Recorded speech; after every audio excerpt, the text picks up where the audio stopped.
What's going on, ladies and gentlemen? This is Stardust here. Welcome back to another Gotham Knights video here on the YouTube channel. And today's video is a bit of an interesting one. It's more of a commentary of sorts. So, I have realised that after my reaction video where I was really hyped about Gotham Knights, I then decided to go and check Twitter and speak to my friends. And it actually turns out that I have the less popular opinion about what we saw out of Gotham Knights. So what I did was I grabbed my parents, I went to go and watch it myself, and you know, obviously in their eyes they were like, whoa, this is the greatest thing they've ever seen, because obviously they were brought up with like Space Invaders and stuff like that. But for me, I still loved it. If anything, I was enjoying it even more a second time around, you know. I was incredibly hyped over it. So what I thought would be a good idea is I thought it would be a good idea to go through the gameplay as you see on screen right now, and every time I see something, I kind of explain what I think about it, right?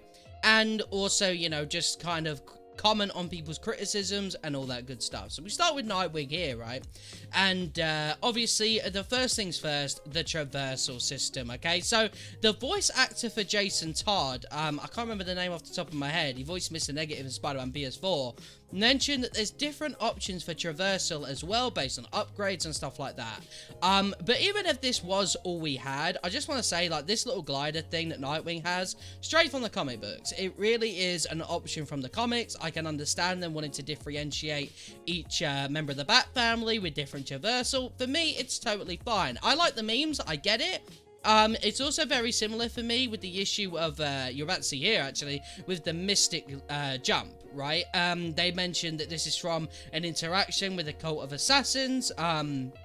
Could be a Lazarus Pit situation, you know, could be something to do with the League of Assassins. Either way, you know, as a Marvel's Avengers player, right, as someone who, you know, was used to the idea of Kate Bishop, right? Kate Bishop wasn't someone who had any interaction at all with teleporting technology, and then in Marvel's Avengers, one of her biggest outings in, you know, gaming history, she can suddenly teleport because she just, you know, the small reason was she took technology from AIM, and that was good enough. And honestly, for that's good enough for me, you know. Seeing variety in Traversal is neat, and I think that it definitely adds a different layer to Red Hood. So now that we've done that, let's talk about combat a little bit. Obviously, that's kind of the big thing here. Now, I've noticed that a lot of people... So I've seen a mixture of both. I've seen people a little bit upset that, like, it still has that Arkham style floatiness where, like, they literally teleport to different enemies, and I can understand that. But then I also see criticism about this being the combat looking a bit stiff, a little bit, you know, just not all there. I'm not really feeling that. I don't see where people are getting that from, but if it is slow at all, then to me it just sort of improves the impact of the moves, right? Because I will say personally, in Arkham Asylum, Arkham City and stuff like that, for me personally, it wasn't the most impactful combat in the world. The only time I ever felt like, wow, like, I've just knocked this dude out, was the final blows, you know, when it zooms in and stuff. So I like the fact that in this game, you know, if it is slower, then it's still, I think that'll actually improve the idea of it being hard hitting. I think it will really help with the impact. I mean, in the game, it sounds like they're hitting brick walls, you know what I mean, from what we've seen. And that's great, you know what I mean? I will say, though, that, like, I can understand Red Hood kind of having that issue. Red Hood's not my favorite. I think that, like, this looks very bullet spongy from the way when he's shooting and the enemies just are not reacting at all, whereas, like, Nightwing, I mean, he looks really fun. Like, he looks, you know, incredible. I genuinely believe that he's probably going to be one, like, people's favorite when it comes to Gotham Knights when it eventually releases.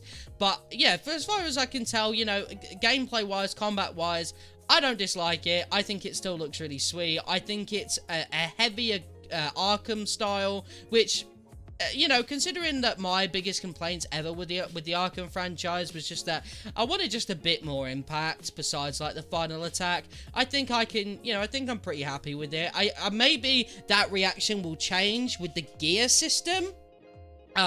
You know, maybe if I'm severely, like, under-leveled and stuff like that, but we'll get into the gear system very soon. So, next we are talking about this little car chase that's happening next, with Red Hood chasing after this truck. Now, A lot of people, I say a lot of people to be fair, this one was a bit of a handful, right? Said that this one seemed, the car chase here seems a little boring, seems a bit Spider-Man PS4. Now, you have to remember that in the context of this, right, and again, I'm not trying to be like a shill or whatever for Gotham Knights, but you have to remember, right, they're on, well, Red Hood's on a bat cycle, it's super fast, all he's doing is following a truck.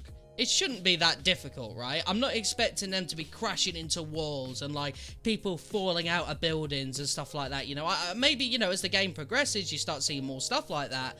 But for now, you know, I get it, right? One thing I will say, though, and I had this criticism yesterday, and it still holds true today, is I think that the streets look really dead. There's no parked cars anywhere from what we see in this little gameplay, or at least not enough, in my opinion. I mean, you know, I guess it's kind of the back streets of Gotham, but I still, I don't know, I've not seen enough yet to say, wow, this looks really alive from this gameplay that we've seen anyway. But it was, I mean, at the end of the day, if I could forgive it in Arkham, I can forgive it in this game. It definitely won't put me off. Another thing about the traversal you just seen there, like with Red Hood grappling and stuff like that, you've got different options. So if the Mystic Jump is a bit weird for you, you know, you have different options. Now, this is where things get a little interesting. So the Belfry. So people were talking about, you know, the graphics, right? Because we know that there's not going to be an old gen version of this game anymore. So people are like, this doesn't look like a next gen game.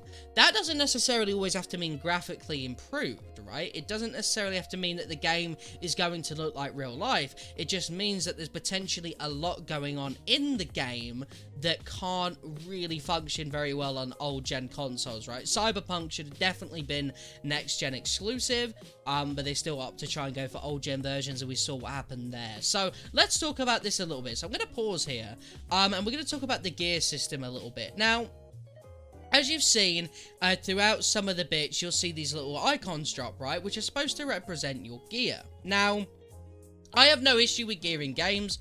I'm a Marvel's Avengers player. It would be very weird if I had an issue with it here. But I can definitely understand people being a little bit like, oh no, not more gear, you know. Because a lot of people see gear and they see it as a way to artificially increase the length of the game. Which for me, not an issue. I want to keep playing this game, you know what I mean? But whereas for others, they do have issues with it. I do want to say though that if you guys remember a while back with the first ever walkthrough, they said that bosses and encounters change depending on your level. So if you're like level 9 as Nightwing is here, or you're level 50, those encounters are different. So they kind of reward the idea of farming because you get those different encounters every single time. So I can sort of forgive this, as well as the fact that the gear here seems very much in the sense of you know, these cool suits and stuff. You know, you get these sort of suits that kind of are attributed to your gear too. It's not a case of like, in Avengers, sorry, it's just I have that experience with superhero looters, where you pick up a gear piece, it doesn't change you at all. At least in this it does, so you've still got that reason, even if you're not a big gear person, to go and chase down these specific attires and this gear. So not only improve yourself, but improve your look as well. I mean, this New Light stuff looks really cool. I really like it. I'm really curious to see like what the Batman Beyond style suits would be like, but I've not got no issue with the gear system in this game. And another thing as well, I'll pause it here, is that I know a lot of people were a little bit off with the UI.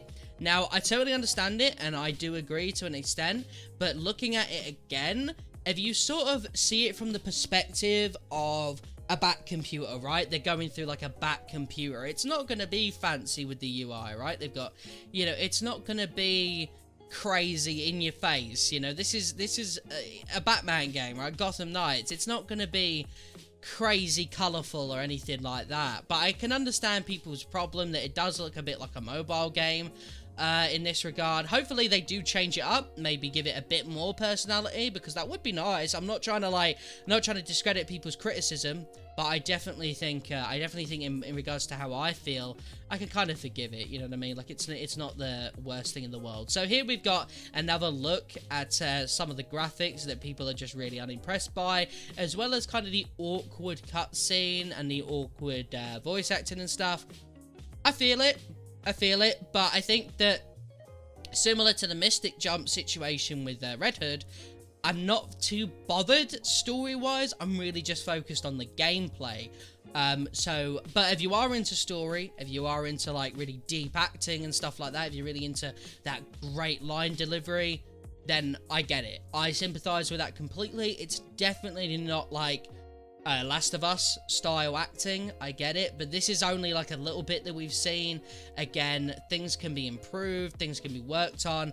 Voice lines wise, maybe it'll take a bit for people to get used to, but all in all, not too bothered myself. But I can also get where people are coming from. So that seems to be it when it comes to the big complaints. But we'll continue watching it, and obviously, if something ever comes to mind, we'll do it. I like this glider situation. I really do. I think that it's not as bad as people are making out it is. Obviously, there's funny memes with, like, Fortnite and stuff like that, which I like. I think that's funny. I think that if you can have a bit of a meme with it, it's never a bad thing. It doesn't instantly mean game bad, and I think that that's something that a lot of people forget.